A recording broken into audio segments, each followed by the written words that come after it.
এই যে মালিক বড় বড় জায়গাগুলো না, ফাঁকা মাটি, ফাঁকা জায়গা, এই জায়গায় দিনের পর দিন রাতের পর রাত শ্রম দিয়া কষ্ট করে ফসল ফলে কারা জানো?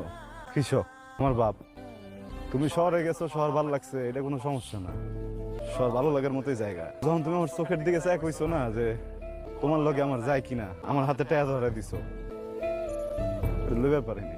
কৃষক গরিব হইতে পারে, জমি নাই থাকবার পারে, কিন্তু ছোট লোক না, বুঝছো?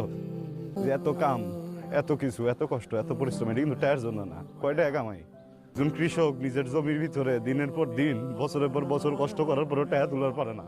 কারণ তোমার বাপের মতো লোকের কাছে নিজের জমি বেচা দেয়, পরে এই জমিতে আবার বর্গা খাটে, আমরাও খাটি, আমরা গরিব হইবার পারি, আমরা কিন্তু ছোট লোক না যে টাকা ধরা দিছো।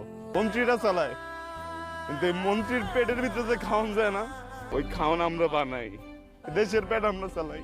শোনো একটা কথা কই, একটা গাছ যদি গোড়া দিয়ে কাটে লাও না, এটা দিয়ে তুমি আসবাবপত্র বানাইতে পারবা, ঘর বানাইতে পারবা, গাছ কিনতে আর বানাইতে পারবা না, বুঝছো? আমার মনটা গাছের মতো, এটা কাটে লাইছো তুমি, তুমি নিজেই কাটে লাইছো। এই মন দিয়ে আর তোমার ভালো হতে পারব না আমি। বইটা ছাড়া নৌকা ভাসায় দিছো স্রোতে, এটা কেমনে ফেরত হইব কও? আইতে তো চাই, কিন্তু বইটা তো নাই আমার কাছে। আমি তোমারে অনেক ভালোবাসি, আগে যেমন বাসতাম এখন আরো বেশি বাসি, কিন্তু তোমারে ভালোবাসার জন্য তোমার প্রয়োজন নাই। দূর থেকে দেখুন তুমি ভালো আছো, আমি ভালো থাকুম, যাওগা।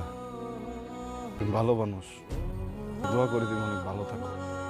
তোমার কপালে কৃষক নাই, জমিদার আছে।